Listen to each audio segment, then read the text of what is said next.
We all know about ChatGPT, but what if you wanted your own in your own house that no one else can see? Well, you can do that with the NVIDIA DGX Spark and a couple of Docker containers. Let's go ahead and get into it. So the way we're going to do this is with two separate Docker containers. Ollama, which is the actual backbone that's running the AI. It's based off of Llama CPP, but most people just use Ollama nowadays because it's really easy to get set up. And OpenWebUI. OpenWebUI is a great way to have a web server that you can have on your network that everyone on your network can have access to no matter what machine they're on.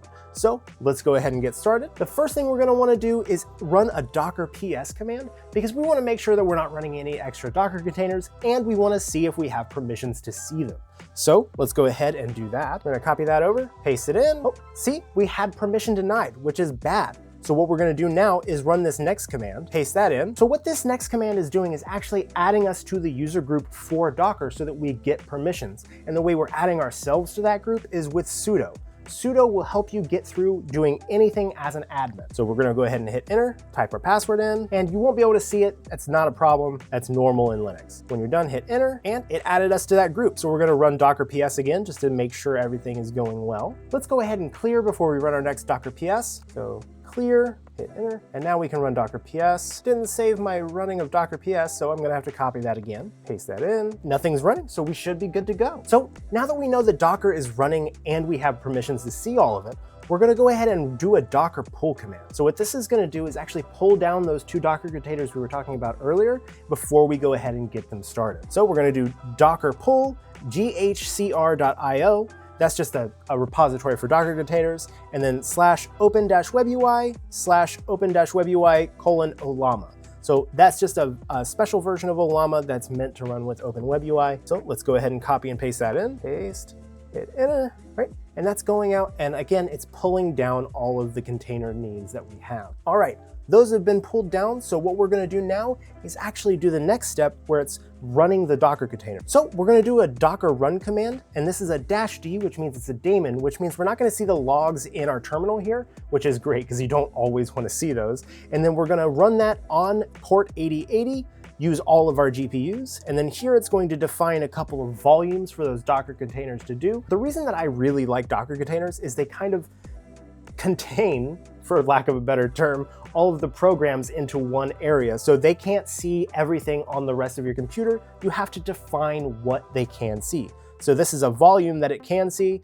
On this side, it's saying in this folder, there's open-webui, and then the Docker container is going to see that as /app/backend/data.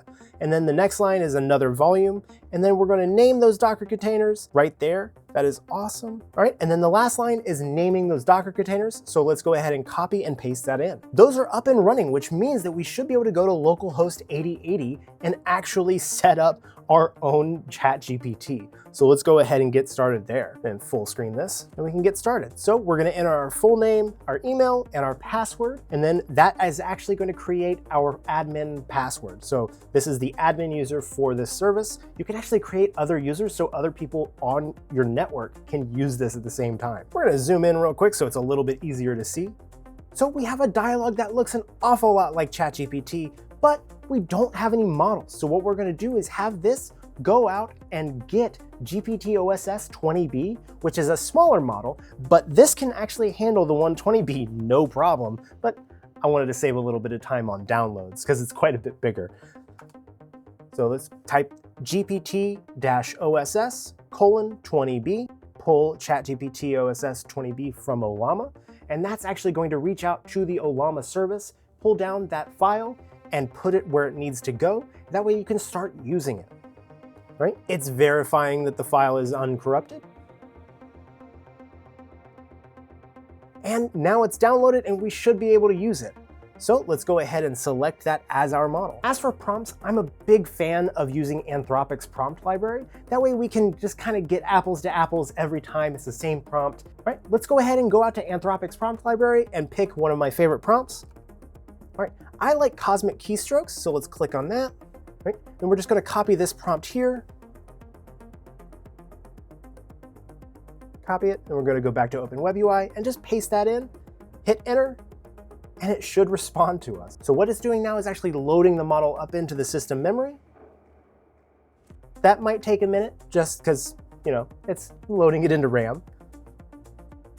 Now the model is thinking, right? It thought for 15 seconds and it's going ahead and actually writing a script for us. So this is going to give us exactly what we need for that cosmic keystrokes prompt.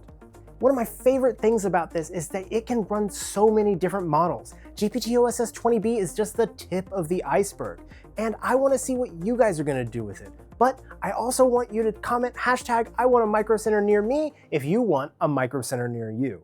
And we'll see you in the next one.